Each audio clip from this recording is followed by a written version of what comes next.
Assalamu alaikum. Abdullah Quiliam Mosque's digital Ramadan program. We are here to broadcast live, inshallah, from now all the way until iftar. Not iftar, until 8 o'clock. 1 hour. It's not much. Inshallah, I hope and I pray you can join us.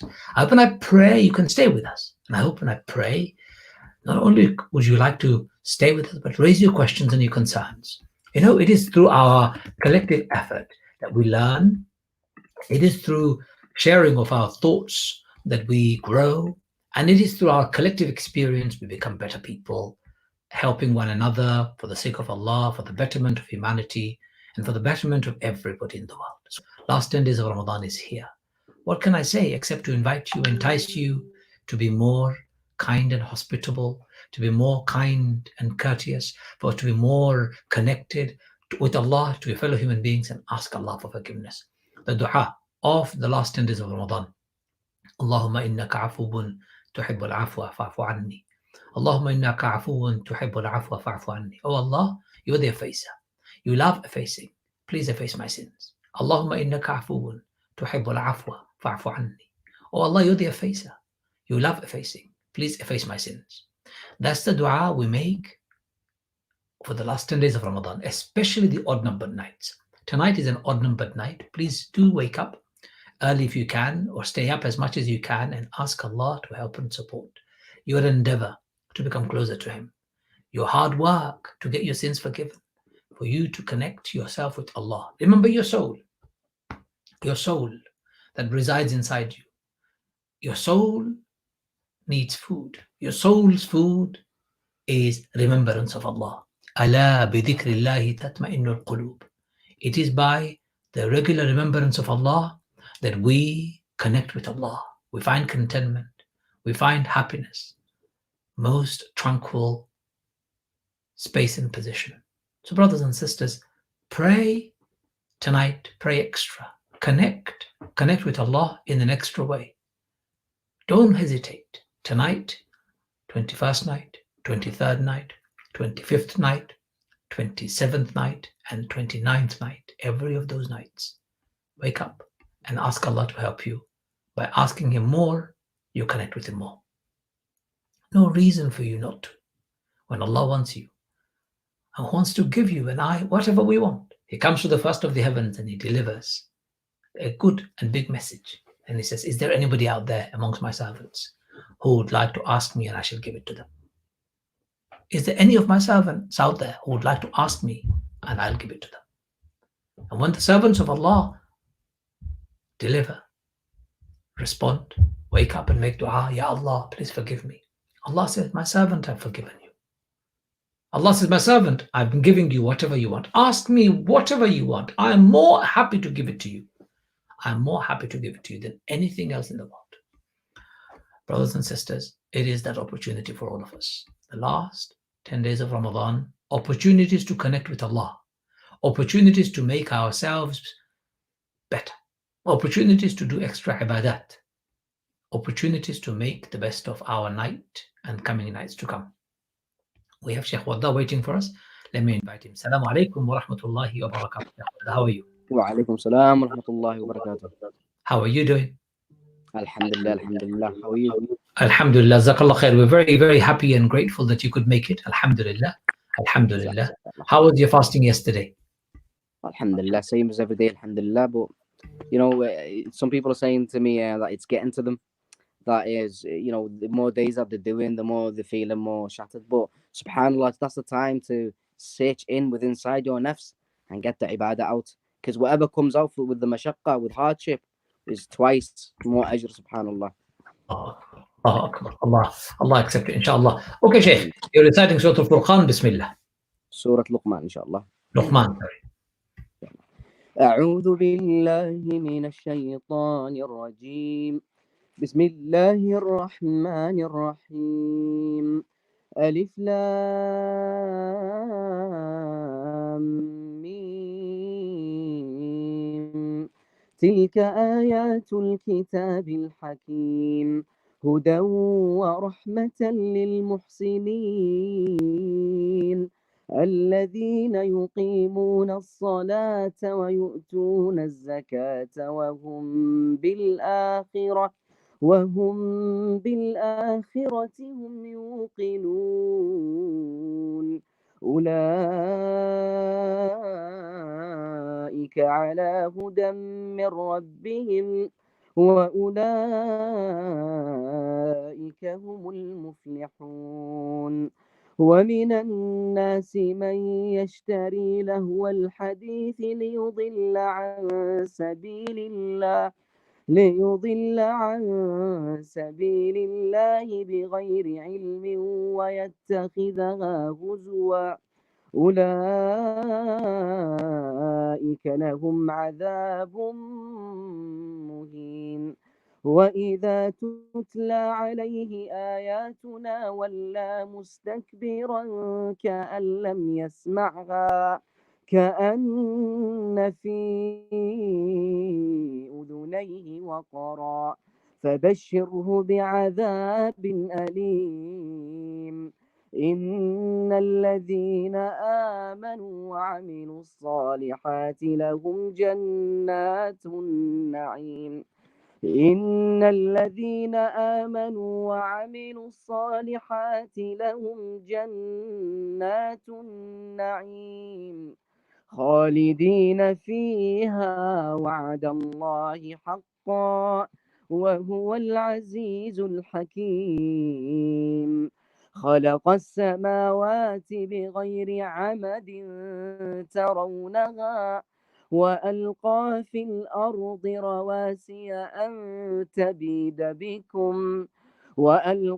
الأرض رواسي أن تميد بكم وبث فيها من كل دابة وأنزلنا من السماء ماء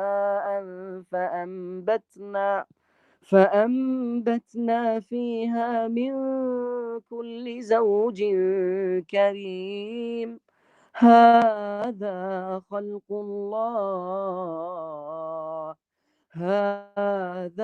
خلق الله فأروني ماذا خلق الذين من دونه بل الظالمون في ضلال مبين ولقد آتينا لقمان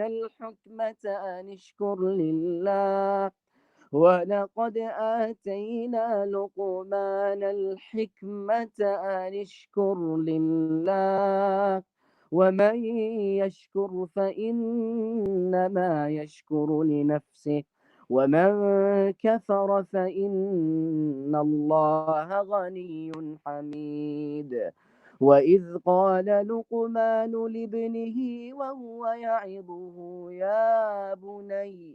يا بني لا تشرك بالله إن الشرك لظلم عظيم ووصينا الإنسان بوالديه حملته أمه وهنا على وهن وفصاله في عامين أن اشكر لي ولوالديك إلي المصير وإن جاهداك على أن تشرك بي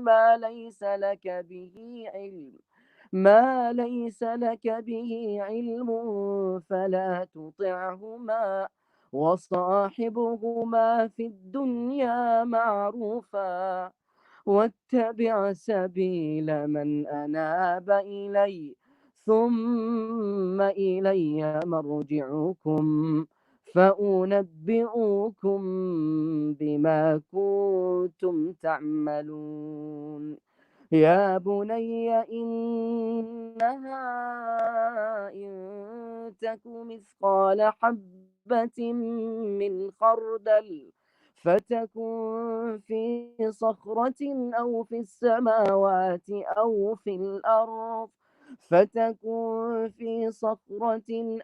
السماوات أو في الأرض يأت بها الله إن الله لطيف خبير.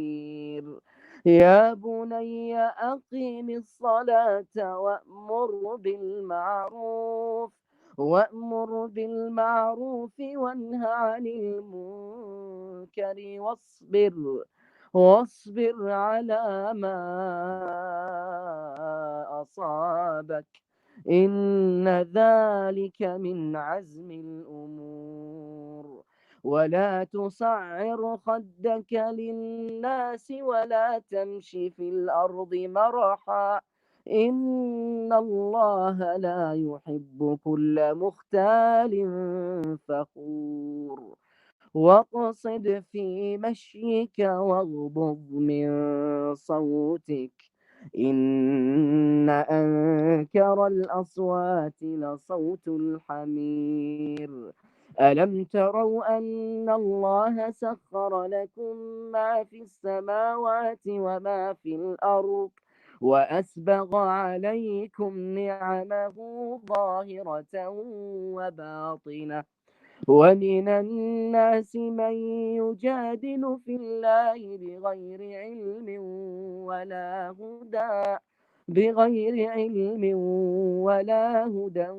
ولا كتاب منير. وإذا قيل لهم اتبعوا ما أنزل الله قالوا بل نتبع ما وجدنا عليه آباءنا أولو كان الشيطان يدعوهم إلى عذاب السعير.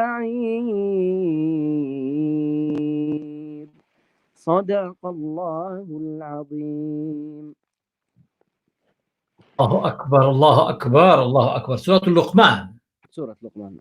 What a beautiful surah. Especially the advice of Luqman that he gave to his son. MashaAllah. SubhanAllah, it's a very friendly advice from a father to his son. Yes, very beautiful. I'm going to get the advice out and I'm going to read it to everybody. Let me go with it with you, inshallah. Which verse to which verse was it? The exact advice. Give me the advice from the verses. It's the 13th juz. وَإِذْ قَالَ لُقْمَانُ لِابْنِهِ. Okay, just 1 second. What's the surah? Surah Luqman. Number? 13th. Ayah 13. Oh, 1 second. Surah Luqman, we're looking at. I'm just going to open it up on my phone as I talk to you. 31, I think it's. Today I'm going to do it from my phone. Normally I do it from the Quran, but today I've got a reason for the phone. I'll tell you in a minute. And which verse is the verse with the advice? It starts 13. From the 13th juz. 13th ayah, sorry. Ayah 13. 9, I'm at 9, 10. خلق السماوات بغير عمد after that. هذا خلق الله and then ولقد آتينا لقمان الله أكبر. There you go. Shaykh Waddah, I've got a question for you. Inshallah. How do you manage to keep yourself so happy? Whenever I see you, no complaints, always alhamdulillah. Whenever I see you smiling at everybody, how do you keep yourself so happy? Alhamdulillah, subhanallah. First of all, you have to be grateful that, subhanallah, when you look at others, the less unfortunate people, that's when you realize that, alhamdulillah, Allah subhanahu wa ta'ala, even in the surah, it says, وَأَسْبَغَ عَلَيْكُمْ نِعَمَهُ ظَاهِرَةً وَبَاطِنَةً. And Allah has showered, Allah subhanahu wa ta'ala explains, has showered His blessings upon you. So even from the littlest thing, it's, I think when you're satisfied with the minimum, with everything, subhanallah, you start to see it as big in Allah's eyes. And it's the small acts. I think the most important thing is interacting, subhanallah al-azim. When you meet people, no matter who they are, it's try and give them that happiness, that approach, that nice approach, that when you speak to them, they think, first of all, without even knowing your religion or knowing who you are, they will think, whoa, that's a good character. That's what the Prophet ﷺ came with. Allah subhanahu wa ta'ala said, وَإِنَّكَ لَعَلَىٰ خُلُقٍ عَظِيمٍ. Subhanallah al-azim. So it's little things. It's little things like the smile, the Prophet ﷺ, the sunnah of it. It's the small things that keep you happy, keep you going in life. MashaAllah, MashaAllah. Small things that keep you going happy. That's a good tip. If that's not a good tip to take on, I don't know what it is. May Allah bless you. May Allah keep you happy. And may Allah keep you reciting the Quran forever. I feel very jealous of you. We're jealous of you, mashallah, with your ilm, mashallah, jazakallah khair. We listen to your lectures, we listen to your beautiful voice, mashallah. jazakallah khair, mashallah. Allah bikum, Shaykh. Assalamu alaikum wa rahmatullahi wa barakatuh. Salam. Shaykh Waddah there, reciting the Quran for us. What a beautiful recitation indeed. May Allah bless him.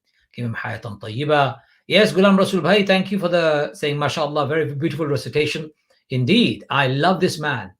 I love his voice. Allahu Akbar. What an amazing voice he has. He's young. When he began the journey with us in Abdullah Quiliam Masjid, this was a long time ago, brothers and sisters. He was very young, still young. Let me read the meaning to you, brothers and sisters. Let me get the verse out and read them to you. Subhanallah, subhanallah. Luqman is a wise man, and he gave his son some beautiful advice. And Allah loved the advice so much that he decided to quote word to word the very advice of Luqman in the Quran.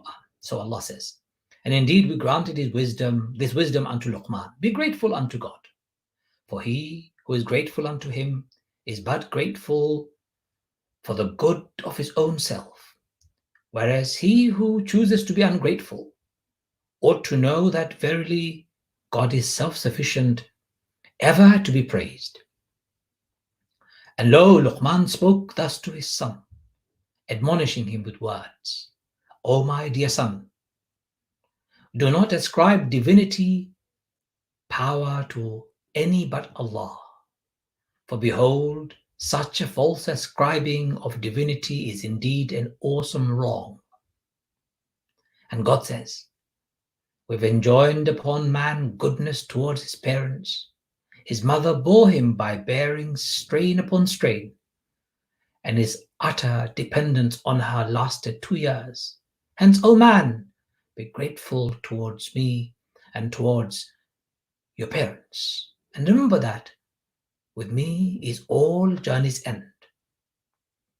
Revere your parents, yet should they endeavor to make you ascribe divinity side by side with me to something which your mind cannot accept as divine, obey them not, but even then bear them company in this world's life with kindness, and follow the path of those who turn towards me. In the end, unto me you all must return, and thereupon I shall make you truly understand all that you are doing in this life. Then he said, O my son, verily, if there be but the weight of a mustard seed, and though it be hidden in a rock, or in the skies, or in the earth, God will bring it to light. For behold, God is unfathomable in his wisdom, all aware. O my dear son, be constant in your prayer, and enjoin the doing of what is right, and forbid the doing of what is wrong. And bear in patience whatever ill may befall thee. This, behold, is something to set one's heart upon. And turn not thy cheek away from people in false pride, and walk not haughtily on this earth. For behold, God does not love any who is, out of self-conceit, acts in a boastful manner. Hence, be modest in your bearing, and lower your voice. For behold, the ugliest of all voices is the loud braying of a donkey. Are you not aware that God has made subservient for you all that is in the heavens and the earth, and has lavished upon you his blessings both outward and inward? And yet, among men there is many a one that argues about God without having any knowledge of him, without any guidance, and without any light-giving revelation. And when such people are told to follow that which God has bestowed from on high, they answer, nay, we shall follow that which we found our forefathers believing in and doing. Why would you follow your forefathers, even if Shaitan had invited them unto the suffering of the blazing flame in the fire? Now, whoever surrenders his whole being unto God and is a doer of good withal, has indeed taken hold of a support most unfailing, for with God rests the final outcome of all events. But as for him who is bent on denying the truth, let not his denial grieve thee. Unto us they must return, and then we shall make them truly understand all that they were doing in life. For verily, God has full knowledge of what is in the hearts of men. We will let them enjoy themselves for a short while, but in the end we shall drive them into suffering severe. And thus it is with most people. If you ask them, who is it that has created the heavens and the earth? They will surely answer, God. Say, then you ought to know that all praise is due to God, for most of them do not know what this implies. Unto God belongs all that is in the heavens and on the earth. Verily, God alone is self-sufficient and one to whom all praise is due. And if all the trees on this earth were pens, and all the sea were ink, with 7 or more seas yet added to it, the words of God would not be exhausted. For verily, God is almighty, wise. Brothers and sisters, ladies and gentlemen, those are the words of Allah Azza wa Jal in Surah Luqman, and I've also quoted you a couple of lines from the advice Luqman gave to his own son. Now, brothers and sisters, I'm going to play to you Abdullah Quiliam's video, a video that I love to show you exactly what we're doing. We're promoting Abdullah Quiliam Masjid in Liverpool. This masjid has a long history, a history that not only stands as a testimony for the Muslims' journey of mosques that began in 1887, but our heritage and our long-term future. Watch very carefully and enjoy, and tell your friends and your families to watch it too. For brothers and sisters, this is the most significant video for you to watch.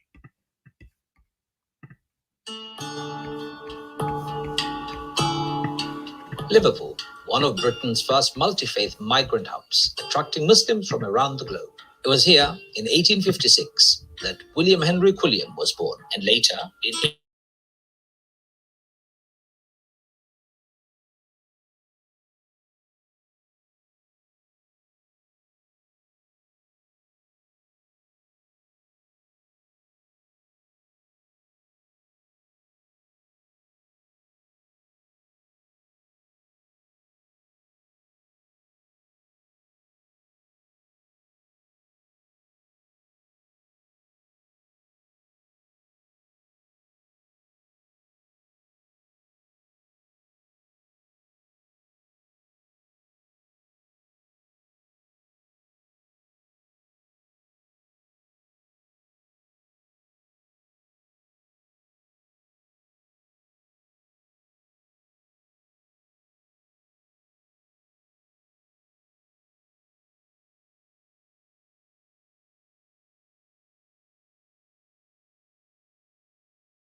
Absolutely spot on. The journey began in 1887 by a white, Anglo-Saxon, Liverpudlian, Scouser Englishman who was of well-known background and very high esteem. People of the society wanted to have him to give lectures and attend events because he was a man of knowledge, a solicitor, an entrepreneur. He became Muslim and he started inviting the world to Islam. In a very short space of time, many people in his community had converted to Islam. When we were talking to our dear brother the other day, Yahya Bhatt, who is an expert on Abdullah Quiliam, who is so beautifully putting together the life of Abdullah Quiliam, especially his poetry, and Professor Ron Jeeves and his masterpiece of history and oratory and storytelling, I was nothing but enthralled by the idea of living a Victorian Islamic life. Can you imagine that? Just imagine how it would be amazing to learn more about how Muslims lived at the Victorian time. Queen Victoria, out of all people. Abdullah Quiliam sent a book on Islam, and it's an introduction to Queen Victoria. And she apparently read, and she asked for more copies to give it to her other aides and colleagues at work and in her palace. Abdullah Quiliam was a remarkable gentleman. Not only was he able to connect with the local people, not only was he able to invite people to Islam, but he was able to contextualize Islam for Britain. He thought 100, 200 years ahead. At his time, Islam was an unheard religion, unknown religion. Today, Islam is so well known. Imagine he laid down the foundation for Islam in Britain in 1887 by building that mosque. What can be more remarkable than that for British Muslim history and heritage? I'm going to be spinning over. Hassan says, oh, brother, you had the sound off. I don't know. Well, sound, oh, sorry, you didn't hear the story? Sound was off? I could not hear anything, subhanAllah. Why was the sound off? Sound was loud and clear. I could hear it. My sound here is on. I don't know why you thought it was off. I can put the video on later on again, but let's get Henrietta, who is going to share with us her kitchen. Are you there, Henrietta? Assalamu alaikum. Wa alaikum assalam. I am indeed. What's happening today? Alhamdulillah, I'm good. I just changed my phone today, so I don't know if you can see or hear properly because it was a setup and it's just new, and I don't know, the camera looks quite sharp, so you can see my wrinkles and all the things that normally it doesn't show, but yeah, alhamdulillah, all good. So your day was good, your phone looks immaculate, the coloration is not this, well, it looks very good, alhamdulillah. Well, it's a different camera, it's a much better camera structure, I think, so I'm quite happy with that. So yeah, the day was good. Day was very busy today, so tomorrow I'm taking a bit of time out now because today I spent a lot of time online with clients, and I actually had 3 clients today, plus I had another live program that I was doing, so it was very, very busy today. But tomorrow I have cleared my diary. Friday I have 1 or 2 engagements, so yes, just, tidying around the house and making iftar as usual. Very good. What are you making for today? So today I'm making a banana and date milkshake as breaking the fast, and I'm roasting chicken, which I will serve with a very good salad, and potatoes and pita bread, and we have watermelon. So banana and date milkshake. Yeah, that's the starter. So what did you say? And roast chicken. Okay. And I also have I will make salad. It's now we are breaking fast almost an hour later now. So that's why the chicken is in the oven. Everything else, it just just some chopping and just getting the milkshake ready with a bit of couple of dates, and I've got loads of bananas in the house, so I made banana bread. I'm using for banana shake, so whatever I can do with bananas, I will for the next couple of days. Having a lot of banana there. A lot of bananas. We still have about 4 or 5, which I need to figure out what to do tomorrow with. Sure. And then I put in the chicken on low heat, which is really good for the chicken to. I usually put the chicken with bananas. That would have been nice. Of course, I will make it for you, especially with some chicken legs with banana. That would be fantastic. So okay. I'm just using up all the leftover browning bananas. They're actually, apparently this is the best time to eat bananas, when they are brown like this, because that's where most of the nutritious value comes from the banana. So I don't have a problem eating all bananas, but it's just too many nowadays. I think we ended up, both of us, you bought a bunch, I bought a bunch, and we ended up having too many bananas in the house. Maybe tomorrow I make a banoffee pie. We'll see. I've got enough banana for that. So yeah, the chicken is in the oven low heat, and I usually make the chicken in a very simple way, but I believe this is one of the best way of making chicken, is that I pour hot oil over the chicken before I roast it, which means that the fibers are get all kind of fry up before they go into the oven, so all the juices remain in the, especially in the breast piece, so it's not dry when I roast. And I keep it covered all the way until the last minute when I take it off, and I always have something in the middle of the chicken, so I usually put an apple or sometimes an onion. And then when you take off the foil, then sometimes I put a little bit of honey just to make sure that the skin is crispy and roasts properly. So that's what I learned from my mother. Alhamdulillah. Good stuff. Well, let's hear some thoughts for our brain in that case. If you have, obviously you're cooking at the same time, I can see you're busy.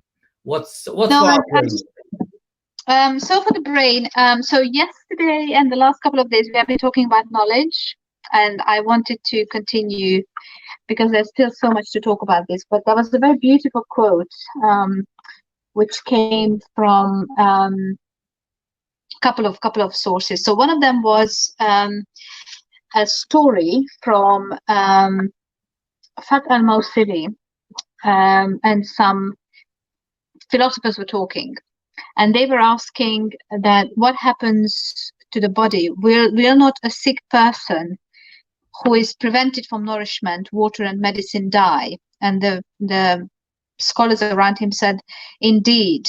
And then he said, the heart likewise, when it's prevented from attaining wisdom and knowledge for 3 days, it dies. And it really stuck with me today, because we started talking about practical knowledge and spiritual knowledge, but actually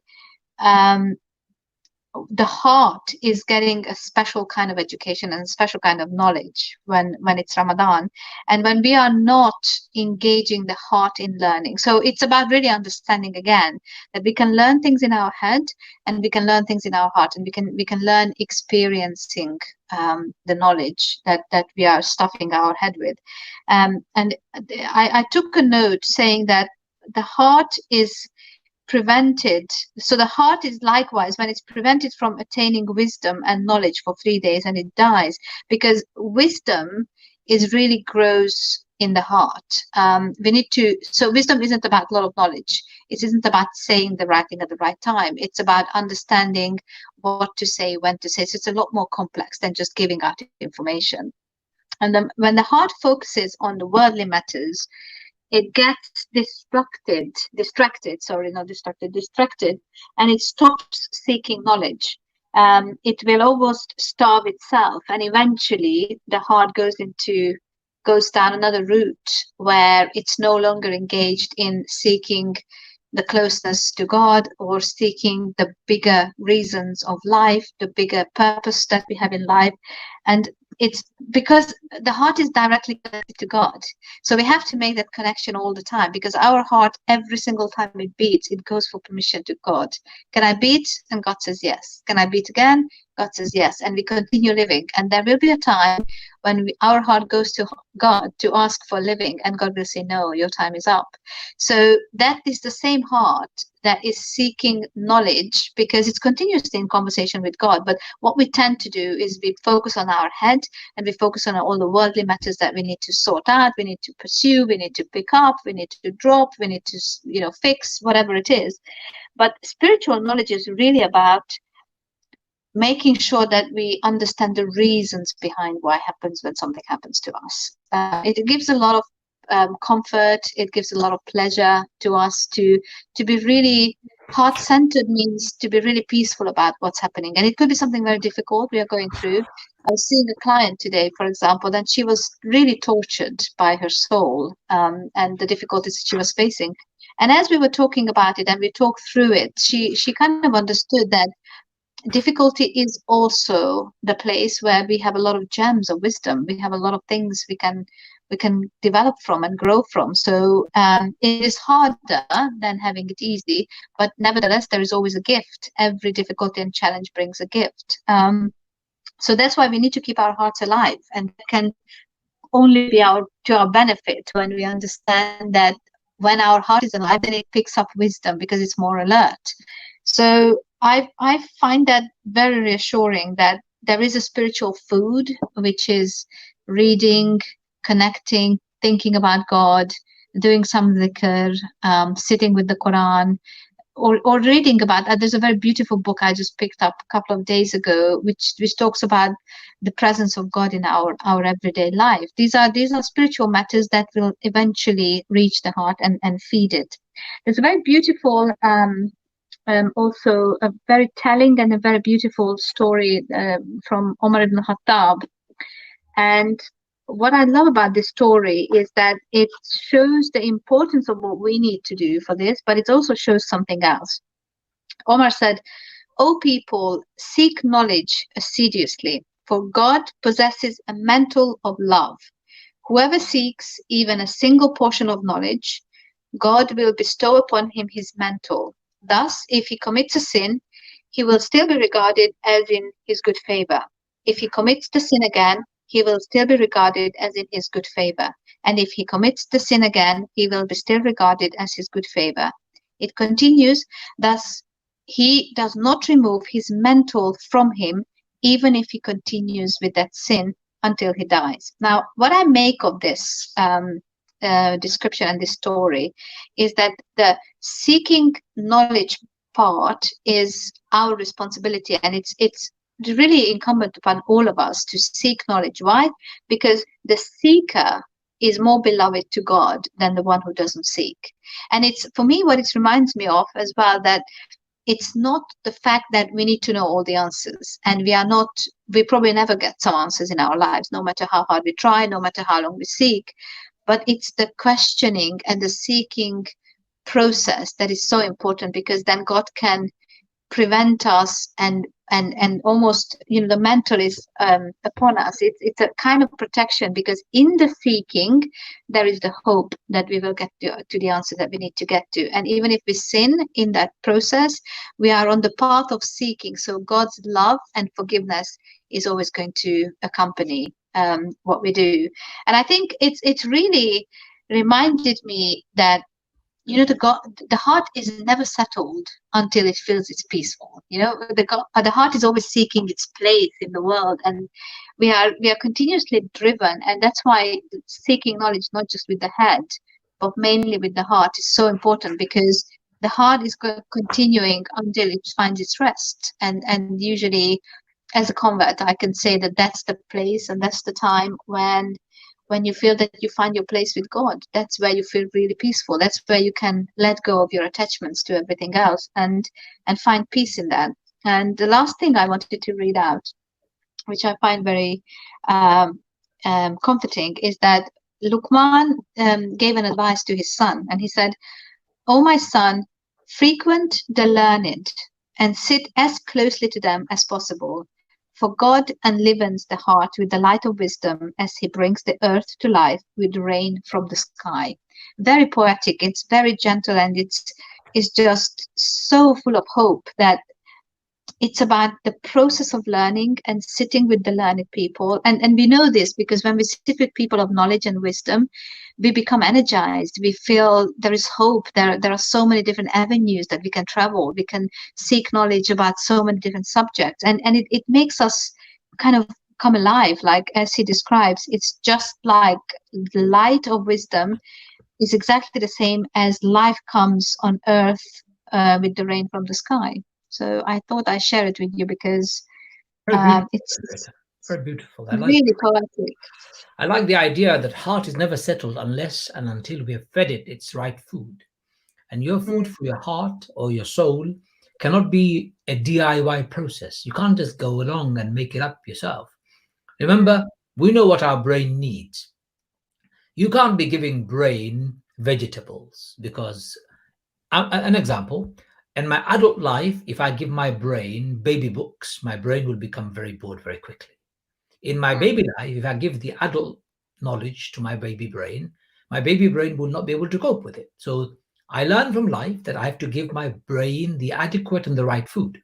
If I give my body the wrong food, my body becomes sick very quickly. If I eat the right food, my body grows, flourishes, enables me to enjoy. But when it comes to my soul, most people think they just can do it themselves. DIY, experiment, and your soul will be fine. Soul will not be fine. You don't experiment with your stomach, poison and sweet cake and disgusting food together. No. With your soul, the same thing. You don't experiment with it. You accept soul's food. And what Henrietta talked about today is absolutely the seeking the soul's food. I'm going to leave you to it because I've got the doctor waiting. Unless you've got a question to raise with the doctor. Do you have a question to raise? No, I'm okay. Thank you. Enjoy the conversation. Thank you. Take care, Henrietta. Assalamu alaikum. That's Walaikum salam. Henrietta there. She can obviously, she gave us a very good reminder about soul's food. Assalamu alaikum, Dr. Shams. Assalamu alaikum, Amjal. How are you? Amjal, can you hear me okay? Because I can't hear you. Ajmal. You can't hear me? You can't hear me, doctor? Just double check. I can hear you. You can hear me? Yes. Can you hear me? I can't hear you. Okay. Log in and log out. Go out and come back. I don't have sound. I'm sorry. Okay, hold on. I'm going to text you. Check your phone. I could hear the last speaker very well. So why can you not hear me? Moment. Let me see if I can adjust something.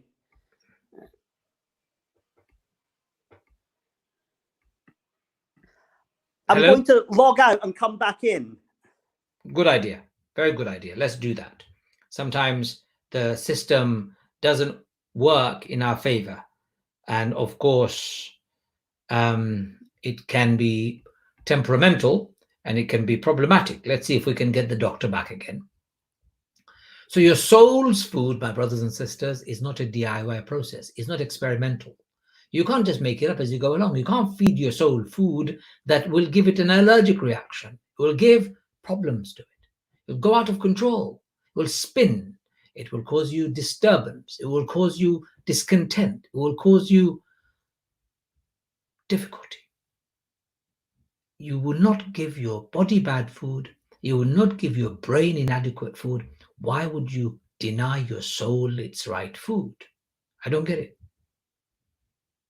And soul's food is Allah's words. Soul's food is reconnecting with Allah. Soul's food is regular conversations with Allah. Soul's food is serving humanity through charity, through good deeds, through service to people. Soul's food is inside you. You already know it, and yet some deny. We already know soul's food, but we deny. My question is, why do we deny the food of our soul? Month of Ramadan, my brothers and sisters, is a month that Allah has created 30 days. It's like a bubble. 30 days training bubble. You go inside it. It's like a capsule, better description. You go inside it for 30 days. You connect yourself in the supercharger. You get your iman charged. You get your taqwa charged. You get your belief charged. Your prayers charged. Your understanding charged. Your connection with Allah charged. With a super booster that just increases your iman. It's an opportunity to become so good. It's an opportunity to become so good. And yet, most of us miss that opportunity. Soul's food is reconnecting with Allah. So find out how you can reconnect with Allah. Are you struggling with connecting with Allah? Are you really struggling with reconnecting with your soul? Let's see if the doctor is back. Dr. Shams. Hi, Amjal. Sorry about that. Had some Can you hear me? Problem. Yes, I can. That's better. Very good. Very good. How was your day? Very good, thank you. Very good. And yourself? Sorry that I didn't give you a notification earlier. I was not a problem. Absolutely inundated with lots of things. And also, I was on the phone with the HMRC for 2.5 hours. Gosh, that's, yes, and that can be a complicated conversation, I can imagine. It is a long conversation. It took me 2.5 hours to get to the bottom of it, but we've sorted it out. So I had a very busy day. And also good news for everybody who's in difficulty with the COVID-19 pandemic. If you are a self-employed person, you can apply for government grant. If you are a furloughed person, you should apply for 80% of your salary to be paid. And of course, if you are out of a job, out of income completely, you can also apply for the state support that we have. I think it's 40 or 50 pounds a week. Well, it's better than nothing. A universal tax credit, as they say. Don't suffer in silence. Now we have a doctor online. We don't have to suffer medically. It's free. So if you've got any questions to raise, please do ask that question. So doctor, first question that comes to mind. Why do people suffer from constipation in Ramadan? Why in Ramadan, out of all places? That's a very, very good question. I'm not sure there's a particularly good answer to that. One one thing that does spring to mind is dehydration and lack of water, because if you haven't hydrated yourself, that can lead to difficulties in passing motion. So that might be one reason it particularly strikes people during Ramadan. And the other thing is just the general upset of one's eating habits. And I would hope that as Ramadan moves forward and the body adjusts to it, that would ease. But of course, if someone is suffering with constipation on a regular basis, then the difficulty is one isn't able to take the constipation medication in the way you would have done at regular intervals, and may only be able to take it very early in the morning and last thing in the evening. And that might disrupt a pre-existing medical condition. So these are sort of factors that might impact upon constipation. And do you recommend people to drink a lot of water throughout the evening? Of course, which has got its side effect, you have to go to the toilet more often, but is it better, isn't it? And no, I'm not sure I would just drink lots and lots and lots. I would drink sufficient just to maintain hydration. But just be sure that once your fast is commencing, prior to it, you have had reasonable hydration. I think it's very, very difficult to drink what you need in one sort of fell swoop. That's difficult. And I think it's about considering how your day is going to go, pacing yourself a little bit, perhaps trying to modify your activities so that you're less exertional. That way you will lose less sort of fluid through things such as sweat. But I think drinking too much in one go can have its own side effects, but drinking adequately, sufficient so that you don't feel thirsty. Okay, very good. I have a strange confession to make. A confession. So you're going to have to be the priest today. I'm all ears. Yesterday, I had a very severe sore throat. Right, yeah. And I started getting worried. Oops, is this beginning of COVID-19 for me or so? Yes, yes. So I had, in the evening, when I broke my fast, I then took hot drinks, ginger and lemon and all the rest of the stuff, and I thought it would go away, but it didn't go away. At the time when I was about to start my fast, what I decided to do was to, after having finished my food, I was brushing my teeth and I took a lot of mouthwash and gargled very thoroughly. This morning when I woke up, my sore throat is gone. That's excellent news. Good. So what's happened? What is What it went that, on? yeah, what went on? What was the gargling business about? What was the mouthwash doing? Was it any help? Possibly nothing at all. So if we consider the causes of sore throat, the most common one is usually a viral infection. And you're quite right to be concerned about COVID-19. There is a small cohort of patients who have presented with sore throat. The fact that it's gotten so better so rapidly, I would hope that's not the cause at all. But the vast majority of sore throats are virally induced. And it's well recognized that treating with antibiotics doesn't particularly help, but simple painkillers, rinsing your mouth might help. Gargling, some people advocate gargling with aspirin because it has an anti-inflammatory effect and that can sometimes reduce inflammation. And the fact that it's gotten better so rapidly makes me think that it was probably a viral infection, but not a significant one. And it may well have just gotten better on its own.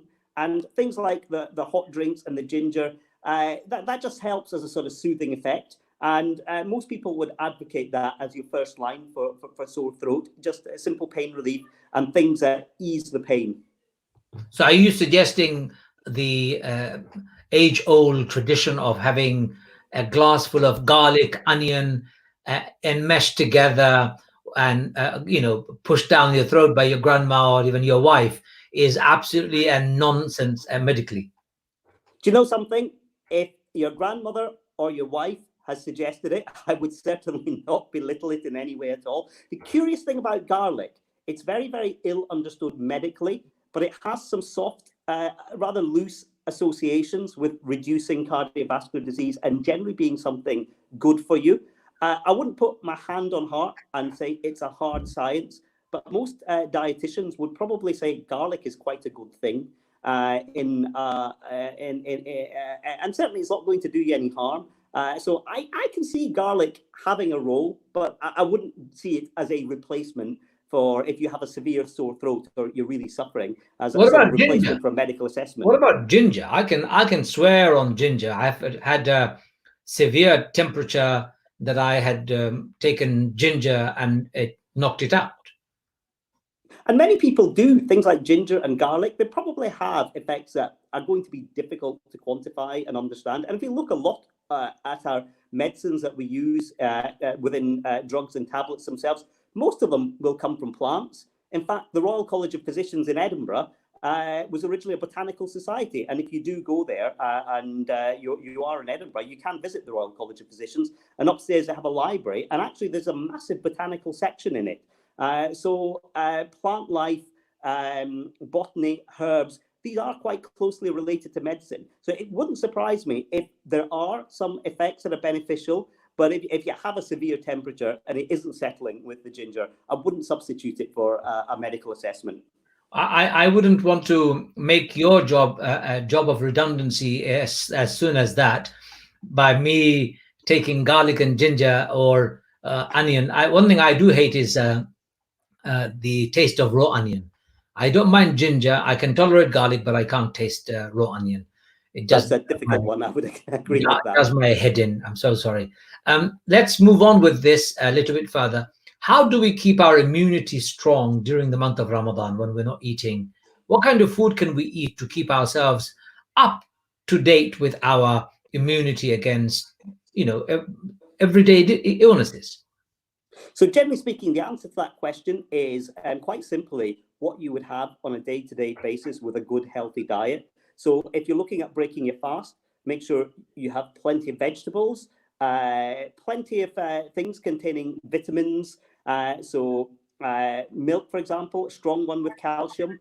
And there are plenty of dairy-like products. People enjoy yogurts. And even I would dare say mishti type things will have dairy products in them. Just be wary of the huge sugar and calories in it.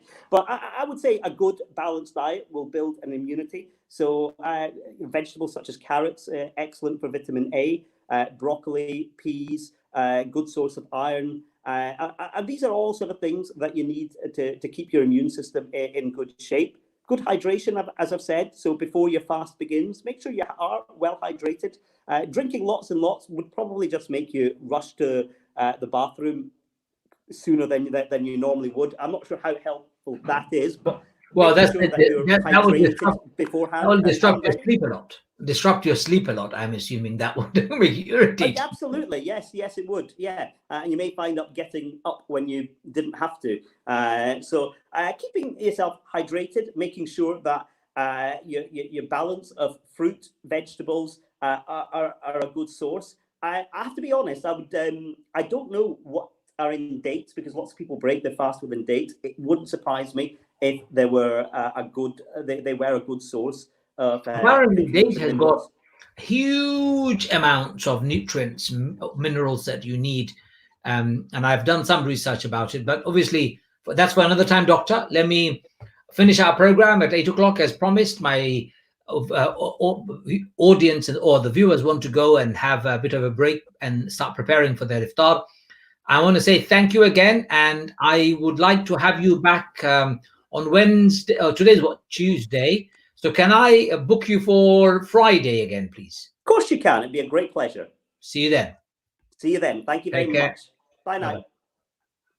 That's Dr. Shams, who is a GP, and of course, he's very kindly agreed to be with us, and I'm very grateful to him. Ladies and gentlemen, we've run out of time. For tonight, I'm going to say, may Allah bless you. May Allah keep our Ramadan safe. Remember, there is a dua that Rasulullah taught his wife Aisha radiallahu anha when she asked Prophet of Allah sallallahu alaihi wasallam, what is the best dua for the last 10 days of Ramadan? What was the dua he taught them? Allahumma innaka afuwun tuhibbul afwa fa'fu anni. Allahumma innaka afuwun tuhibbul afwa fa'fu anni. Remember this. Allahumma innaka afuwun tuhibbul afwa fa'fu anni. Oh Allah, you are the effacer, you love effacing, please efface all my sins. There's another dua that I would like to share with you. Prophet ﷺ also used to make this dua. He used to say this dua. He used to say, Allahumma inni as'aluka al-huda wa-tuqa wal-afafa wal-ghina. Allahumma inni as'aluka al-huda wa-tuqa wal-afafa wal-ghina. Allahumma inni as'aluka al-huda wa-tuqa wal-afafa wal-ghina. Oh Allah, I seek from you guidance, piety, chastity, and contentment. Assalamu alaikum wa rahmatullahi wa barakatuh.